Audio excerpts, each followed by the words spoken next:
presenting the transcription feature, Superman.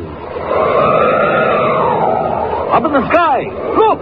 It's a bird! It's a plane! It's Superman!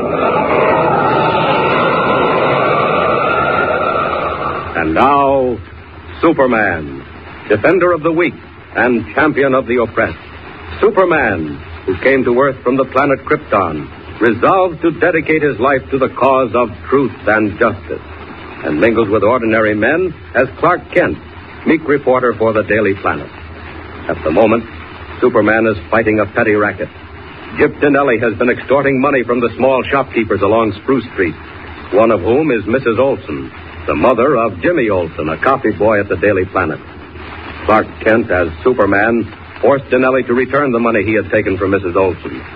Seeking revenge, Donelli ordered his henchman Spike to waylay Jimmy and his mother on the street. But Superman again intervened. Angered, Donelli telephoned, and posing as Clark Kent, arranged for Jimmy and Lois Lane, who was at the Olson home, to meet him on a street corner. As our story opens, it is the same night. Kent, unaware of Donelli's latest move, is talking to Perry White, city editor of the Daily Planet, in White's office. Mrs. Olson was so upset after Donelli's men attacked her and Jimmy that I asked Lois Lane to spend a few hours there. Can you imagine men attacking a woman and a boy, Mr. White? Donelli and his kind aren't men, Kent. They're rats. I know. And there's only one way to handle rats. Drive them out in the open and shoot them down. Unfortunately, we can't do that. With bullets? No.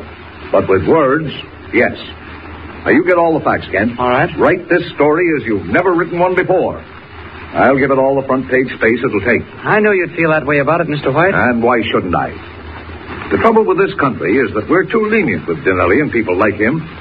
They belong in a country where they have a dictator and concentration camps.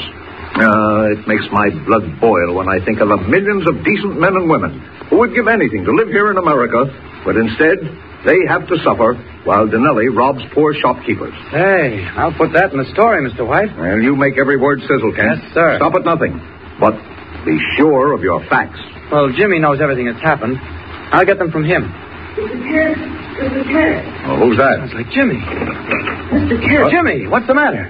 Miss Lane, I ran all the way. Well, what happened? A man called up, said he was you, Mr. Kent. What? It didn't sound like you, but I believed him. What did he say? He said to meet him at the corner of Spruce and 2nd Street and to bring Miss Lane. Yes, and did you? Yes. Miss Lane didn't want to do it, but I talked her into it. When we got down to the corner, 2 men jumped down on us. Go on, Jimmy, go on. I got loose, and Miss Lane yelled at me to run, but I didn't know what I was doing. And what happened to Lois? They pushed her in the car and drove away, and I looked around for a cop, but there wasn't any. So I came here. Donelli. It couldn't be anyone else. He's got Lois. Kent, where are you going? Got to look into something, Mr. White. You keep Jimmy here and send someone over to stay with Mrs. Olson. I'll be back soon. Oh, I'm responsible for all this. I've got to do something about it fast. If Lois is at Donelli's place, I shouldn't have much trouble. No time to take the elevator down. The window will do. Up with it. And out.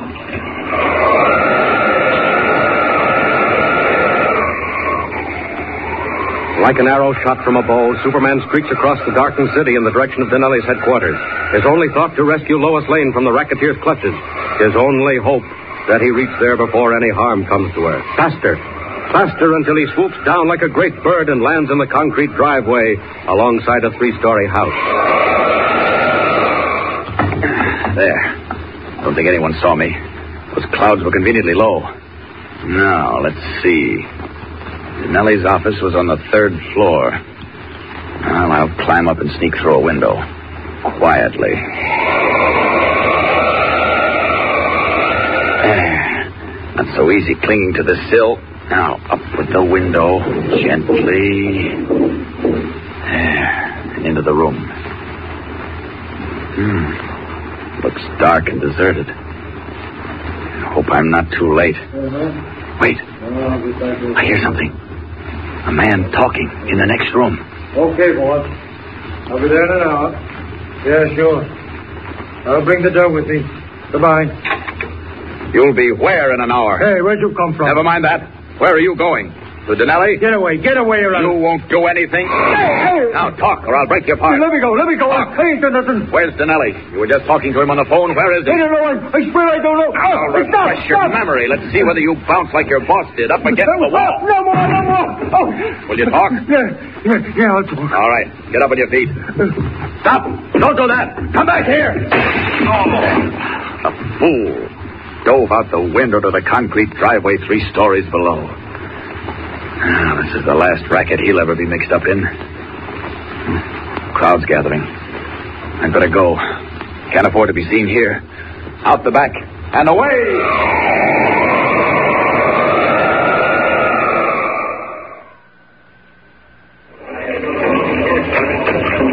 Sorry I had to leave so suddenly, Mr. White. Where on earth have you been? Well, I had an idea, but it didn't work. Close the door and sit down. Now, this is the time for action, Kent. Fast action. Yes, but what can we do? Where can we turn, Mr. White? Lois isn't at Donelli's hangout. Well, how do you know? Well, I don't know, really. I just have a hunch. No, Kent, we can't work on hunches. This is much too serious. We'll have to notify the police. No, I wouldn't do that if I were you, Mr. White. Why not? Well, I'm just afraid of what might happen to Lois. Jimmy here can tell how Donelli threatened his mother. They said if she called the cops, they'd beat her up. Well, maybe you're right. Well, one thing we can do is to make use of the Daily Planet. Now, I've got a story all set for the first edition tomorrow. Had a rewrite man get the facts from Jimmy here and knock it out. Oh, good. Yeah, listen to this banner head. Planet reporter missing. Racketeer believed responsible for... City desk. White speaking. Is Clark Kent there? Who? Clark Kent. Now, hold on. It's for you, Kent. Thanks, Mr. White. Hello. Is this Clark Kent of the Daily Planet? Yes, I'm Clark Kent. Mr. Kent? Yes? If one word about my business is printed in your paper, Miss Lois Lane may run into trouble. Who is this talking? Donelli is the name, Kent. Mr. White, have this call traced. It's Donelli. I'll keep him on. We hadn't intended printing anything about you, Donelli. If you'll send Miss Lane back, why, I'm sure. good and ready, Kent, and not before. You've been crossing me up too much. This time I'm taking no chances. Now wait and see what your paper says before I make a move. So long, sucker. Was that really Donelli, Mr. Kent? I got it, Kent. I've got it good. On the other phone. Yes? He was calling from a drugstore booth in Little Falls. That's a town about 50 miles from here. I'll leave at once, Mr. White. Now, hold on. I'm going with you. What? Yes, we can take my car. This time, I'm going to be in on the kill. Mr. White... Well, I want to crack at Donelli, personally. Mr. White, I can get there much faster alone. What? Well, what do you mean? Well, that is... Nothing doing. I'm coming along. Can I go, Mr. White? You? Of course not. Oh, please, Mr. White, I won't be in the way. Jimmy wants to learn how to be a reporter, and, well, after all, it is his story. Are you mad, Kent? Taking a kid up to a place... I'm not a kid, Mr. White. I'm 14. Oh, well, all right. But you're responsible for him, Kent. I'll watch him. Gee, thanks a million, Mr. All right, Kent. Now, before we leave, I want to okay this story. Now, Mr. White, you can't print that story. What? I didn't tell you, but Donelli said if we printed one word about him, Lois would suffer. Kent, you're right. You're right. He's got us blocked. But not for long. Come on. I'm itching to get my hands around Donelli's throat. And when I do, it'll be tough too fast. But even as Clark Kent, Editor White, and Jimmy Olsen speed northward through the night, 2 men converse in the front room of a cabin located on the edge of a dense pine forest, 2 miles above the town of Little Falls. One of them is Jip Donelli. The other, his henchman, Spike. Listen. Yeah, it's pretty near midnight. What's keeping Tony? Said he'd be here in an hour. Well, maybe he had a flat, Chip. You can't tell. Oh, what did that reporter Kent have to say when you call him up? What could he say? Don't you worry. That paper won't print nothing about me. Not while we got the Lane girl. Well, what you gonna do with her, Chip? That all depends. Say, I ain't heard her yowling lately. She all right? Yeah, tied up in the back room. Yeah, I guess she got tired. Where's that briefcase with the records of collections we made from the storekeepers? I tossed it in the back room. You think it's safe with her in there? Sure. She'd have to be a Houdini to get loose. I wish Tony'd get here with that dough. I was a fool to leave it in the house.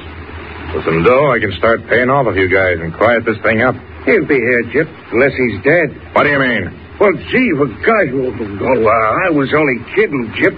Can't you take a joke? There's no time for joking. See what the girl's doing. She's all right. Chip, she's gone. Out the window. What? The briefcase is gone, too. Briefcase gone? Yeah, she took it with her. Wait, here's a flashlight. Look, you can see her tracks in the mud. She went into woods. Oh, after her, quick. Look out, you fool. The kerosene stove. Oh, I didn't see it. Of course you didn't, you clumsy ape. I'll look at it. Kerosene burning all over the floor. Now you can't put it out. The woods cat, get back. Come on outside. It'll go up like a torch in a minute. Gee, it sure is burning. What about the girl in the woods, Chip? Forget about her. We got to think about ourselves. We'll go back to town and pick up that dough. I can't wait any longer for Tony. It's risky hanging around here. Some of them farmers will come running when they see this fire. Well, how about them papers, Chip? The ones in the briefcase. The wind's blowing the fire over to the woods. I don't think there'll be very much left of them papers. Fire, consuming the cabin and creeping slowly toward the edge of the dry pine woods, fanned into tongues of flame by the high wind. And what of Lois, alone in the darkness of the forest? Don't fail to tune in next time and follow the thrilling story of Superman. Up in the sky! Look! It's a bird! It's a plane! It's Superman! Superman is a copyrighted feature appearing in Action Comics magazine.